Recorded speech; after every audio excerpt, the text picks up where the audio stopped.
Here is the summary of the story, The Sound of Music. Evelyn Glennie listens to sound without hearing it, by Depara Cowley. It was rush hour at the underground train platform. A slight, nervous-looking girl stood on the platform. Her name was Evelyn Glennie, and she was excited for her first day at the Royal Academy of Music, London.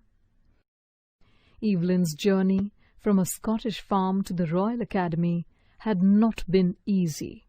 Her journey, however, was marked with her determination to exceed expectations.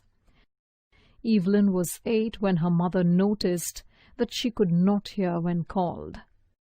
By 11, although Evelyn tried to conceal it, her growing deafness was hampering her studies. At the advice of Evelyn's headmistress, her parents took her to a specialist.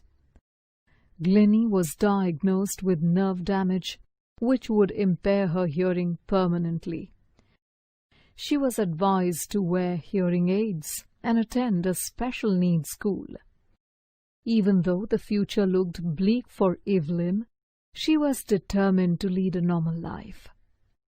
She decided to go back to her previous school and pursue her interest in music.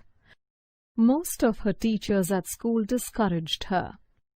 However, one of her teachers, Ron Forbes, noticed her potential. He became her mentor. He tuned 2 drums and asked her to sense their music differently.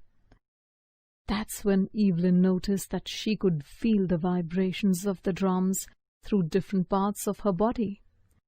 She could feel the higher drum from the waist up and the lower drum from the waist down. Ron Forbes's novel method helped Evelyn open her mind and body to the sensation of music. James Blades, a master percussionist, believed that this ability of Glennie to feel music is what enables her to play music so beautifully. During performances, she goes barefoot to feel the vibrations of the instruments. Evelyn combined her talent for music with sheer determination and hard will. During school, she toured the United Kingdom with a youth orchestra. She then auditioned for and joined the Royal Academy of Music in London. She also graduated from the Academy with top honours and awards.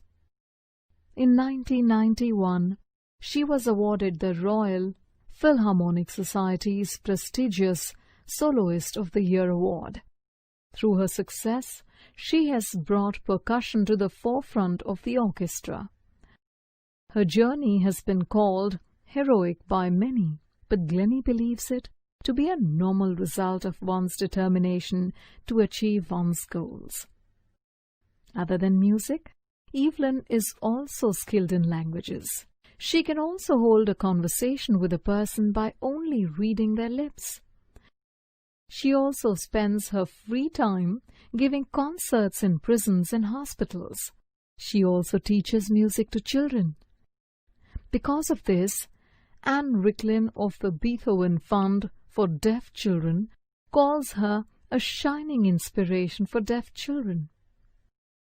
She is an inspiration, thus inspires others to chart a life destined for greatness. She also gives pleasure to millions through her music.